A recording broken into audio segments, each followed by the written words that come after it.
magluto tayo ng fried rice. So, first, magluto muna tayo ng itlog. Itlog muna, itlog. Maglagay lang ako ng oil. Yan. Pinirituhan ng saging to yung mantika, guys. Tapos, ipati lang natin yung itlog. I-scramble lang natin yung egg. I-scramble lang natin siya.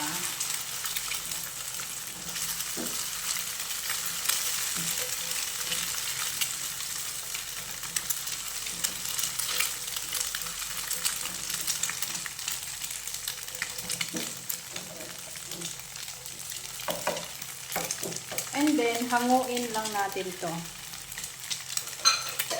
Ilagay lang muna natin sa isang bowl. Ayan. Iwan natin yung oil. Ibang oil. Tapos, kailangan ko itong matanggal ang dumikit. Kasi, magpiprito muna ako ng tuyo. Magdagdag lang ako ng kaunting oil. Ayan. Yung sandok ko guys, sa sobrang init, bumaliktad. Ayan, magprito tayo ng tuyo. Ayan. So, maliliit pala ito na tuyo guys. Ayan.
Kailangan natin ito baliktarin isa-isa guys para maluto ang kabilang side.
Na siya guys.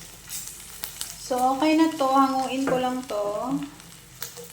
And then magpa-fried rice na tayo.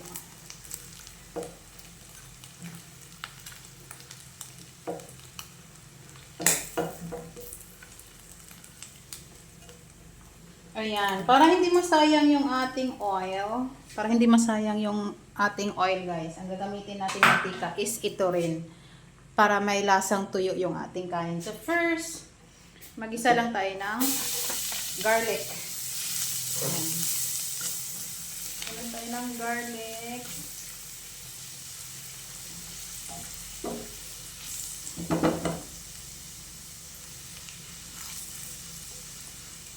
And then,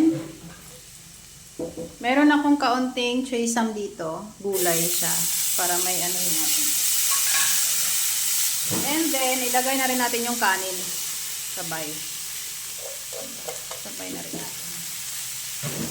Yan, i-mix-mix lang natin. Diba? Para mag-mix yung garlic at saka kanin, saka yung gulay. Yan.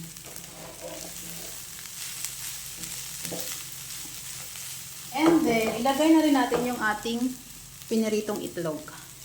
Yan. Lagay na rin natin para masarap. Masarap! And then, lagyan na natin ng kaunting magic syrup.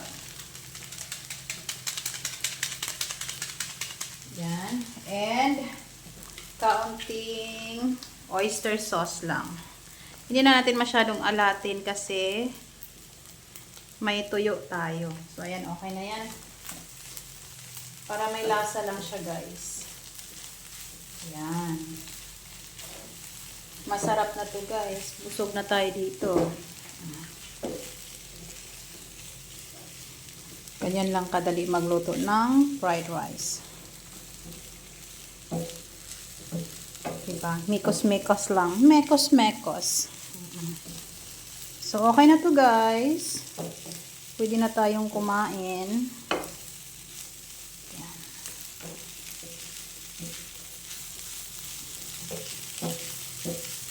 Yan. So, okay na to, guys. Thank you for watching. Bye! Enjoy for your lunch. Bye! God bless everyone!